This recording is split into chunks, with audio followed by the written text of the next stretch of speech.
नमस्कार, अमर उजाला.com देख रहे हैं आप। मैं हूं आपके साथ पल्लवी। इस वक्त की जो बड़ी खबर आई है वो बंगाल से सामने आई है, जहां ममता बनर्जी अचानक से एक ऐसी जगह पहुंच गई जहां पर ईडी की रेड चल रही थी। ममता बनर्जी उसी रेड के दौरान जहां पर रेड हो रही थी वहां पहुंची और वहां से एक फाइल उठाकर लाई, जिसकी तस्वीरें इस वक्त सोशल मीडिया पर वायरल हैं। ममता बनर्जी के हाथ में जो फाइल है, ममता बनर्जी का कहना है कि ये फाइल ईडी ले जा रही थी अपने साथ और ये बीजेपी को सौंपने वाली थी। इससे पहले ही उन्होंने इस फाइल का रेस्क्यू कर लिया। लेकिन ये पूरा मामला क्या है? दरअसल ईडी ने रेड मारी आईपैक के चीफ प्रतीक जैन के घर पर और वहां से कई कागजात बरामद किए हैं। लेकिन इसी बीच वहां पर ममता बनर्जी ने धप्पा मार दिया, वहां पहुंची और एक फाइल उठाकर वहां पर लेकर आई हैं।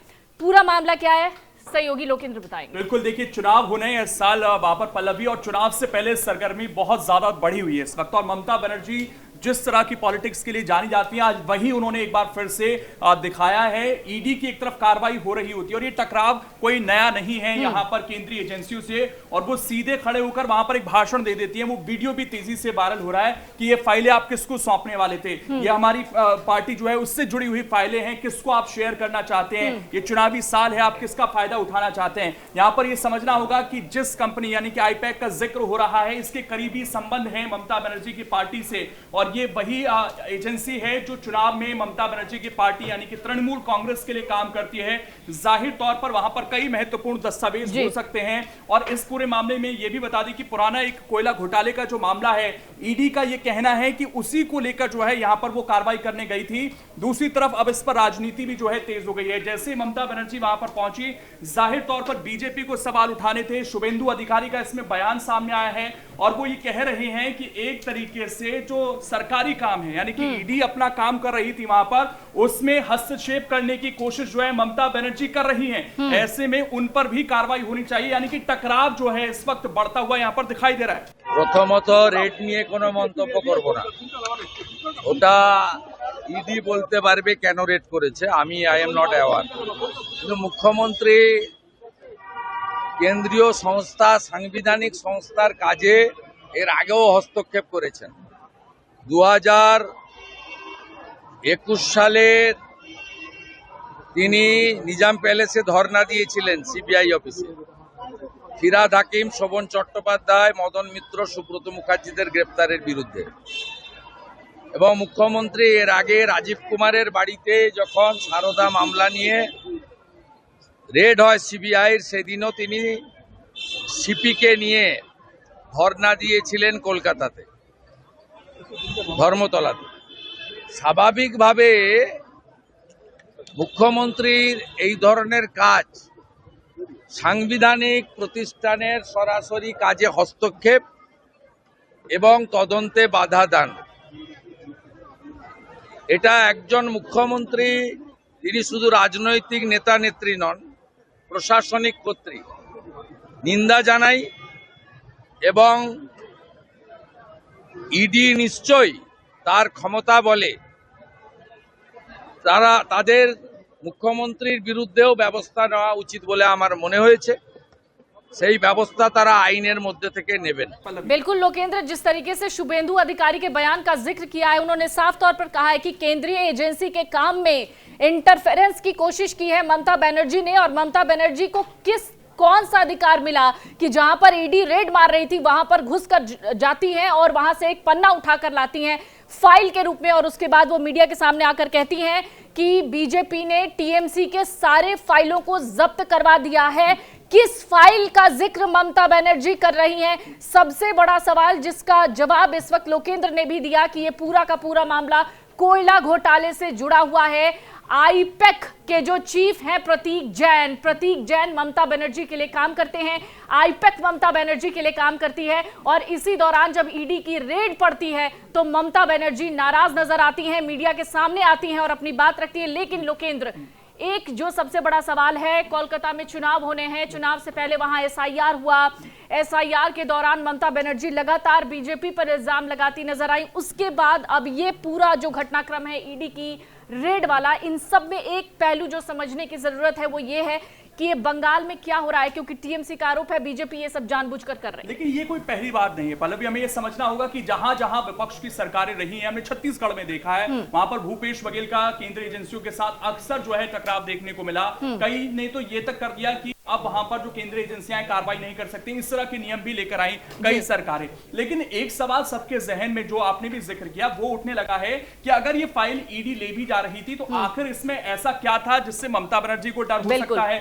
कहीं कुछ ऐसे कनेक्शन तो नहीं थे जिससे बीजेपी को फायदा हो जाता, या कहीं ना कहीं मीडिया में या सार्वजनिक तौर पर इस तरह की कोई चीजें आ जाती जो टीएमसी के खिलाफ जा सकती थी? क्योंकि ये जो ग्रीन फाइल है, एक बार ये दर्शकों को हम विजुअल तो दिखा ही रहे हैं, हम ये चाहते भी हैं कि उन्होंने बोला क्या है वो भी सुन ले, उसके बाद इस पर जो है विश्लेषण को और आगे बढ़ा सकते हैं। एक बार ममता बनर्जी का बयान भी सुनवा देते। जी बिल्कुल। Is it the duty of the ED and Amit Shah, the nasty home minister, the naughty home minister, who cannot protect the country, and is taking away all my party documents? If I raid the BJP party office, what will be? What will be the result? They didn't have any guards. One side the SIR case, they are deleting all the names of the Bengal people. More than 2 crore people, 1.5 crore people are being called, 54 lakhs are being deleted without any asking their details. They are using WhatsApp only, and because of election they are collecting all my information of my party. देखो मैंने सब लेके आया, because I rang up Potik, because he is the in charge of my party. So my hard disks, see,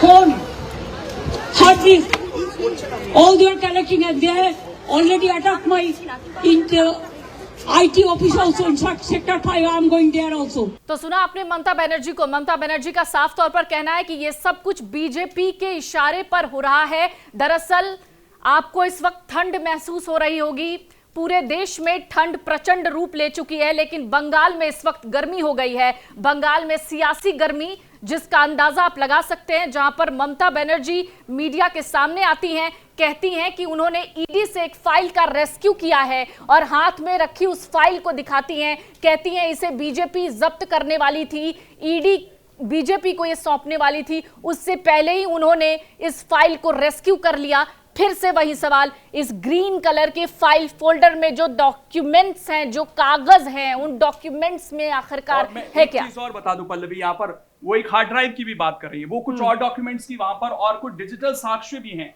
उनका भी जिक्र यहाँ पर ममता बनर्जी करती हुई नजर आती, कहती देखिए मेरी धड़कन बढ़ी हुई है, उसको भी बताने की कोशिश करती है। यानी कि कनेक्ट करना उनको आता है, वो उस जगह पर पहुंच जाती हैं, बाकायदा उनके हाथ में माइक आ जाता है, उनका एक संबोधन हो जाता है, जो उनका स्टाइल है। वो ऐसा कम ही हम देखते हैं कि रैली को संपर्क करें, उनका वो स्टाइल है घूमकर या कहीं भी बीच में खड़े हो जाना और बोलना, वही चीज उन्होंने यहाँ पर करने की कोशिश की है। यानी कि जो नैरेटिव एक तरीके से बनता उसको बदलने की कोशिश वो कर रही है। एक तरफ ईडी की कार्रवाई से अगर नैरेटिव ये बनता कि देखिए इनसे जुड़े जो लोग हैं उन पर ईडी की कार्रवाई हो रही है, इन्होंने कुछ ना कुछ गड़बड़ी की है, तो ममता बनर्जी उसका नरेशन चेंज करने की पूरी तरीके से अपने स्टाइल में कोशिश कर रही हैं कि बीच में खड़ी होकर माइक लेकर मैं बोलती हूं कि ये फाइल चुराना चाहते थे, हमारा डेटा चुराना चाहते थे, चुनाव को चेंज करने की कोशिश करना चाहते थे। तो इस चीज में कहीं ना कहीं ये मामला पूरा फंसा हुआ नजर आ रहा है। हालांकि सवाल तो वो उठेगा कि ईडी एक केंद्रीय एजेंसी है, उसका चुनाव से कोई जुड़ाव नहीं होना चाहिए, लेकिन इस पूरे मामले को चुनाव से जोड़कर दिखा दिया गया है। और ममता बनर्जी के बारे में जिस तरीके से आप बता रहे थे लोकेंद्र की, उन्होंने जो बयान दिया उसमें एक बात का और जिक्र किया। उन्होंने कहा कि अगर मैं बीजेपी के दफ्तर में रेड मारूं तो क्या होगा। फिलहाल ईडी की ये जो रेड है वो चल रही है। प्रतीक जैन के घर और दफ्तर पर एनफोर्समेंट डायरेक्टरेट ने रेड मारी है और इस रेड के बाद कुछ कागज जो हैं वो ईडी अपने साथ लेकर गई है। अब देखने वाली बात होगी कि इस फाइल में है क्या, कौन से ऐसे दस्तावेज हैं जिसका जिक्र हो रहा है और ऐसे कौन से दस्तावेज हैं जिसके लिए ममता बनर्जी को भागे भागे आईपैक के दफ्तर पहुंचना पड़ा और वहां से एक फाइल को रेस्क्यू करना पड़ा। अगर आप ये वीडियो YouTube पर देख रहे हैं तो हमारे चैनल को सब्सक्राइब कर बेल आइकन दबाएं और Facebook पर देख रहे हैं तो हमारे पेज को लाइक करें।